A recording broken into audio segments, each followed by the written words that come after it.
അന്തിക്കാട് നീലിയാർ മഠം വിഷ്ണുമായ സന്നിധിയിൽ കളമെഴുത്തുപാട്ട് മഹോത്സവം ഭക്തിസാന്ദ്രമായി. അന്തിക്കാട് ബ്ലോക്ക് പഞ്ചായത്ത് പ്രസിഡന്റ് ജ്യോതിലക്ഷ്മി വസന്തൻ ഭദ്രദീപം തെളിയിച്ച് കളമെഴുത്തുപാട്ട് മഹോത്സവത്തിന് തുടക്കം കുറിച്ചു.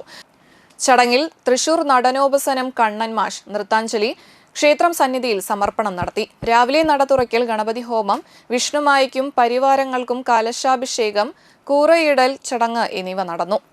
ശേഷം കളത്തിലേക്ക് എഴുന്നള്ളിപ്പ്, തുടർന്ന് കളംപാട്ട് നടന്നു. ശേഷം കുട്ടിച്ചാത്തന്മാരുടെ പന്തകലശവും കോഴിവെട്ട് കുരുതിയും നടന്നു. വൈകിട്ട് സ്വാമിയുടെ കളത്തിൽ നൃത്തവും കൽപ്പനയും ഉണ്ടായിരുന്നു. തുടർന്ന് അന്തിക്കാട് കൃഷ്ണകൃപ, തളിക്കുളം രുദ്രകാളിക എന്നിവരുടെ വീരനാട്യം അരങ്ങേറി. ക്ഷേത്രപാലകൻ ബാബു കൊട്ടിയാട്ടിൽ, മേൽശാന്തി ബിനോയ് നീലിയാർ മഠം എന്നിവർ ചടങ്ങുകൾക്ക് നേതൃത്വം നൽകി.